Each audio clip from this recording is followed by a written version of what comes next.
I thought if we ever broke up, I would feel this tremendous sense of relief. I could go back to being myself. But something happened. I fell in love with you or something. And I stopped being a loner. Dylan, I think that's wonderful. I think it's terrible. You can look the other way once, and it's no big deal.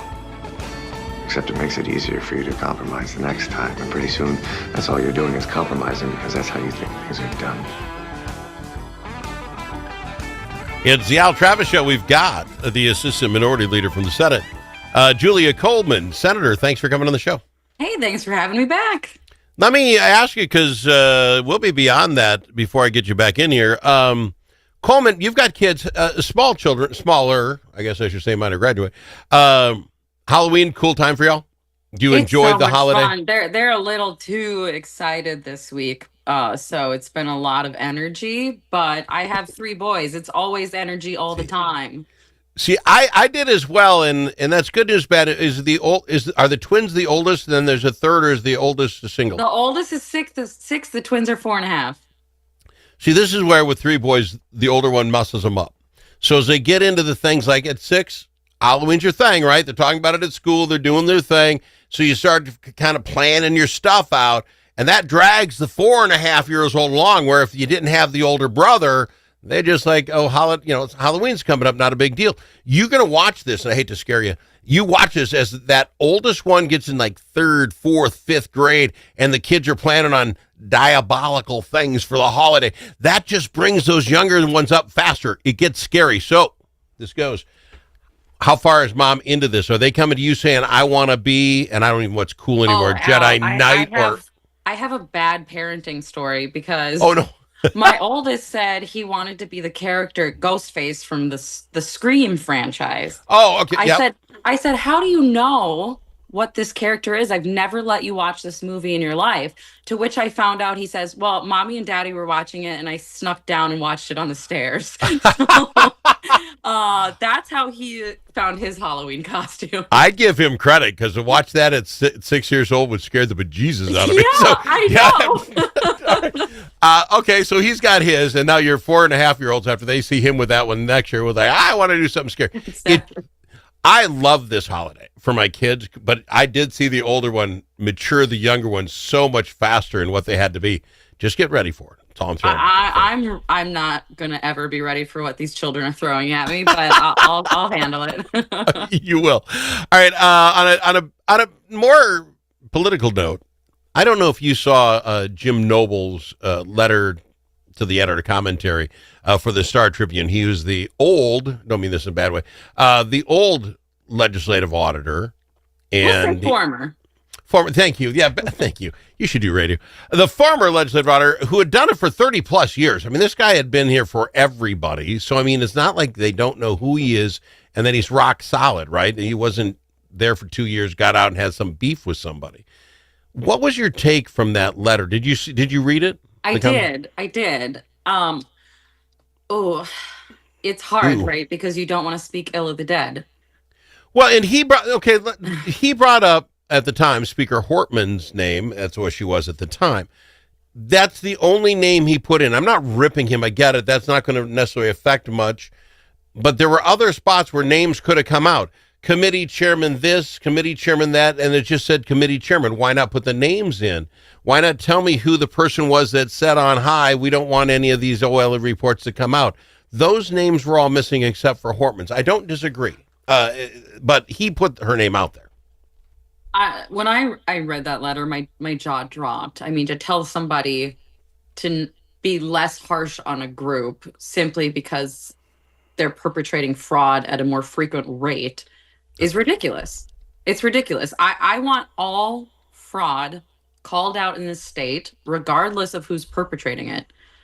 And see, let me share that with the folks so they know exactly what you're talking about. This is word for word out of that article. They felt that OLA reports were subjecting Human Services Program to too much criticism.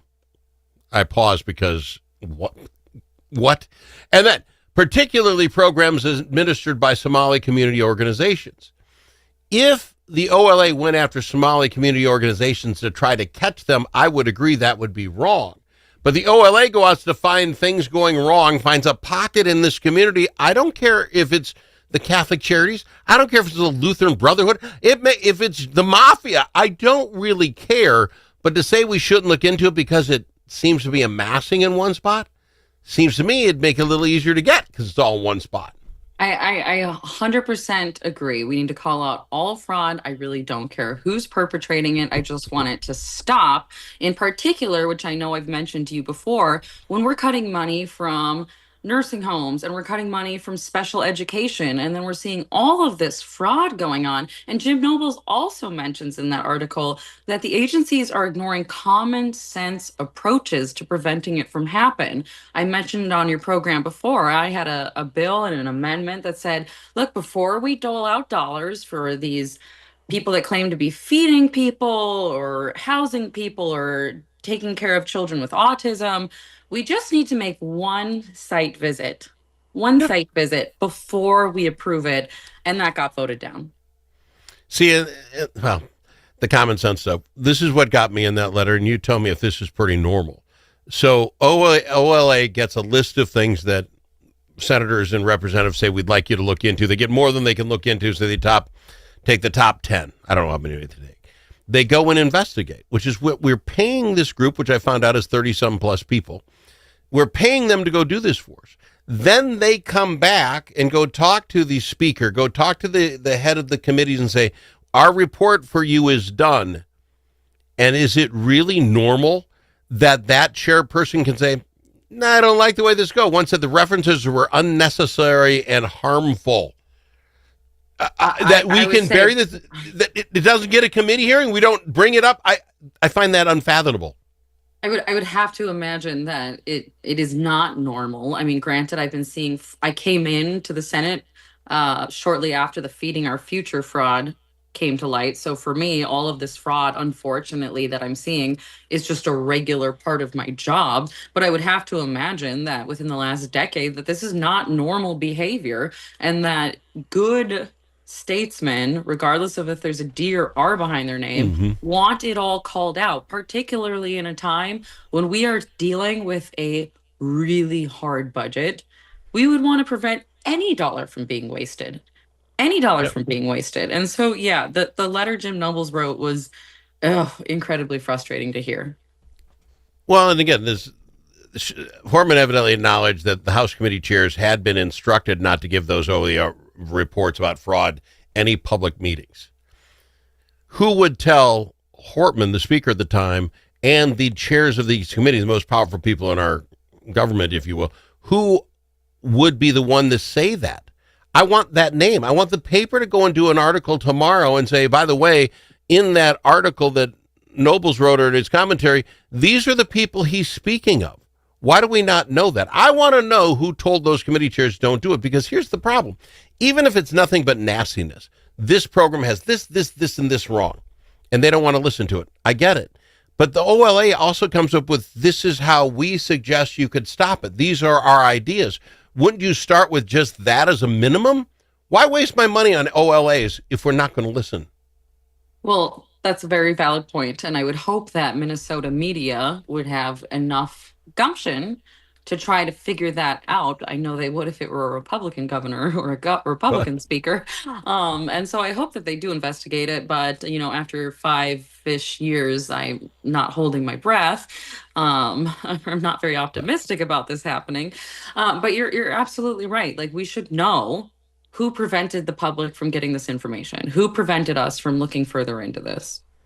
Yeah. RRD, I look at, if this report was bad for the Republicans and they didn't want to do it, the Democrats should have been yelling, here it is. Because I presume you tell me, I guess, the OLA reports must be in a file somewhere under OLA and the government. I mean, the report is written and done. Somebody did it. It's got to be somewhere. They should have yelled. And if it was bad for the Democrats and the Republicans didn't get to do a hearing on it, they should have brought it out. I don't think it's my plumber's business, between picking up the kids at school and getting to a football practice, should be trying to keep up on OLA reports.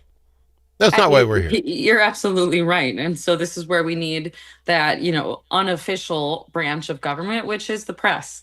This is where we need them to step up to the plate. I'm not going to hold my breath because I think I'm in this arena, but I'm not a news guy. I take what I can read and I read everything I can read and I try to find it. And this was more than a little shocking to me that It, those aren't even been yeah, put in. yeah. It You, is unfortunate, but at this point, you're not not that shocked. shocking. Okay, you're Yeah. not shocked. All right, I've got Senator Julia Coleman. We'll talk some more right after this on the Al Travis Show. When the stakes are high at the Minnesota Capitol, you need more than a lobbyist, you need a partner. At Momentum Advocacy, we bring nearly 90 years of combined experience in government relations, public affairs, and strategic communications. From nonprofits to national corporations, we help organizations navigate Minnesota's political landscape with integrity, insight, and results. Whether you need legislative champions or headlines, Momentum Advocacy delivers. For more, visit momentum-advocacy.com. Momentum Advocacy, your friends at the Capitol. Think about it.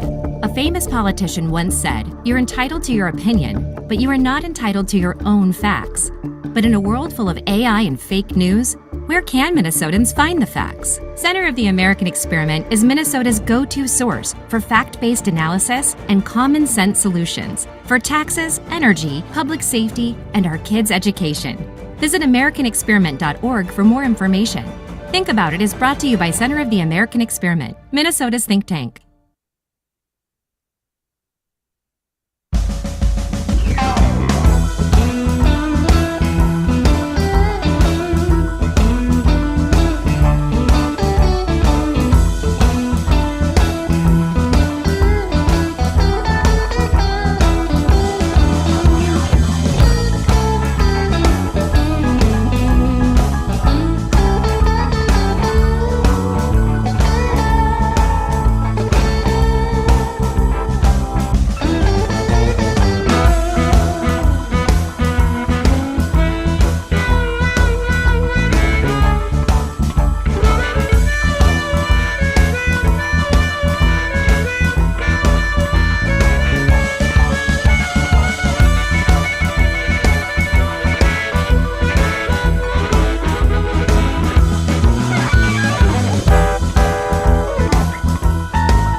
It's nice to know a guy that knows a guy. Al Travis. We've got her, the Assistant Minority Leader in the Senate, Senator Julia Coleman. Senator, hold your feet to the fire a little bit. It sounds like maybe the governor was trying.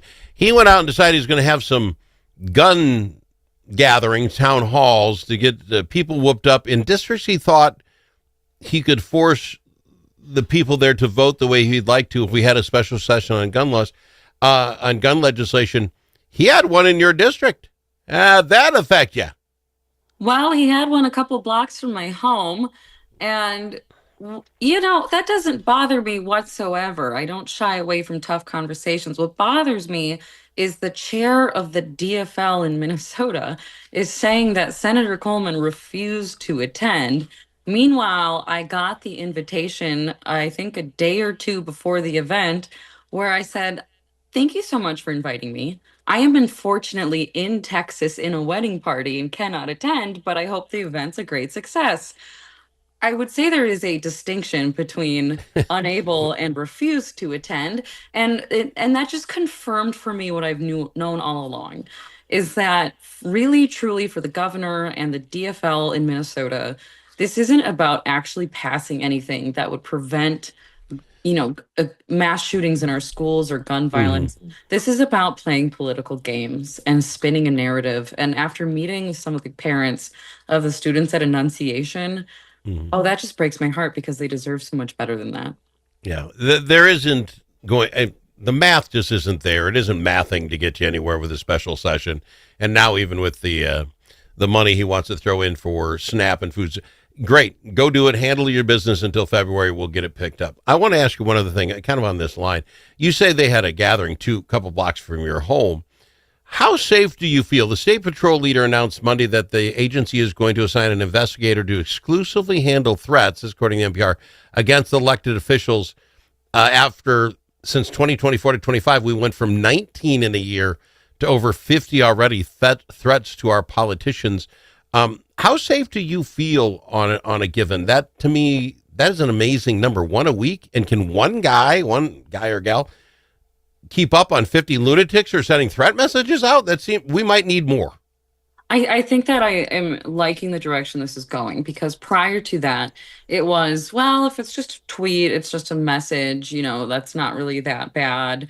I had one instance where the state troopers got involved, and that had to be a pretty egregious threat. Now it is, if you say something that is even insinuating a threat of violence, you are going to get a knock on your door. And in this day and age, after what unfortunately happened to several of my colleagues, and like I said, Charlie Kirk was a personal friend of mine. We are not taking things lightly anymore. I feel safe because I am a proud supporter of the Second Amendment. However, I am appreciating the fact that you cannot just say whatever you want. I have had people say they want to remove all my limbs on Twitter before. Just 2 weeks ago, somebody said that they hope me and my family experience gun violence so that I'll care about it more. Those are not being taken lightly any longer. But again, back to one guy to handle 50 of those. And here's my point. So you go and you knock on the door and find out Al's a knucklehead. He just got a little upset with Julie, had a cocktail and wrote I'll take your limbs off. How quickly can a cop assess that? Is the guy going to go through the rest of my Facebook posts or my emails and find out if this is something I do on the regular or not? I don't know that you can. I don't know if it's enough, because people are idiots. Now, maybe the one guy who won off, you go scare him a little bit, say, don't do it again. He doesn't, figures his stuff out. That'd be great.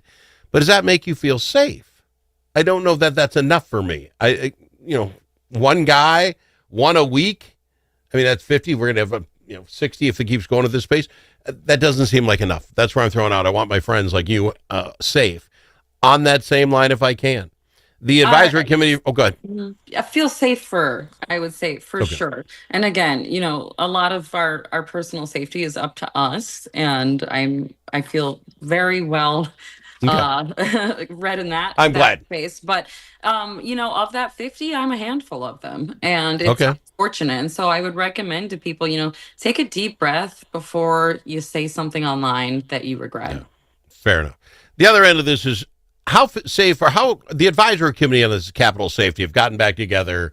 They're going to work on 14 buildings of the Capitol. Some guy, Representative Nash, upset there are more buildings. I'm sitting here going, how can it be what it's been 5 months since what happened, and we had ugly naked guys sitting in your, by the way, Senator, ask for a new chair. I wouldn't trust the old, I wouldn't. I want a new chair. But if we stopped the brazen ability to get into the Capitol with this, people, I'm showing you my doorstop from the studio here. This is what the guy used, a doorstop. We have not heard that someone got reprimanded, fired for not following protocol, or that we have new protocol. Are you feeling safe enough at the Capitol now that this isn't the key to your office? I don't know what's happened since then. And I agree. I texted the Senate president and said, I hope they sanitize your desk and your chair and everything several times. But, there's this hard balance to keep. obviously someone shouldn't be able to get in after hours, but there is this hard balance of we want the Capitol to be this free and open place for the public, but not everybody should be able to get in bringing every single thing that they want in a day and age where people are shooting politicians and elected officials and conservative thinkers and all of that. I'm not saying that whether we're going to put up metal detectors, or I'm not. That takes some time to figure it out. I'm saying that who didn't check the door for the doorstop when you left the Capitol? Doesn't seem like that was a very hard thing to do. Have we at least taken the minimum crap off the table and said, don't worry, Senator, no one with a doorstop will be in your office this week? Have we done that? I haven't heard a thing. Well, I certainly hope so. I haven't heard anything. Well, either. yeah, I hope so. Yeah, and again, the guy doesn't need to get fired, but tell Bob, this is what you have to do, and you're going to do it every day. Otherwise, you will get fired. Has that even been said? No one has said a thing, and I don't like that. It makes me feel like we're not doing enough. I absolutely agree. It's going to be some interesting, tough conversations this year. And also, Al, we have to strike that balance of should we put a cent into our own security before our kids can go to school with security? No, this is a conversation you're all going to have, and I'm with you on that. We put a guy at the Social Security office in Fairmont to sit there. There's no money in the building, but he sits there 24/7, just waiting for whatever. I don't know. But we send our kids off to school with nothing. That's not cool. I agree that the morning of the Annunciation shooting was my son's first day of kindergarten at a Catholic school, and all I wanted was a good guy with a gun at his school that day, and they better get that before I do. Senator Coleman, I got to fly. Love having you on the show. Thanks for doing this with me. Thanks, Al. She's Senator Julia Coleman on the Al Travis Show.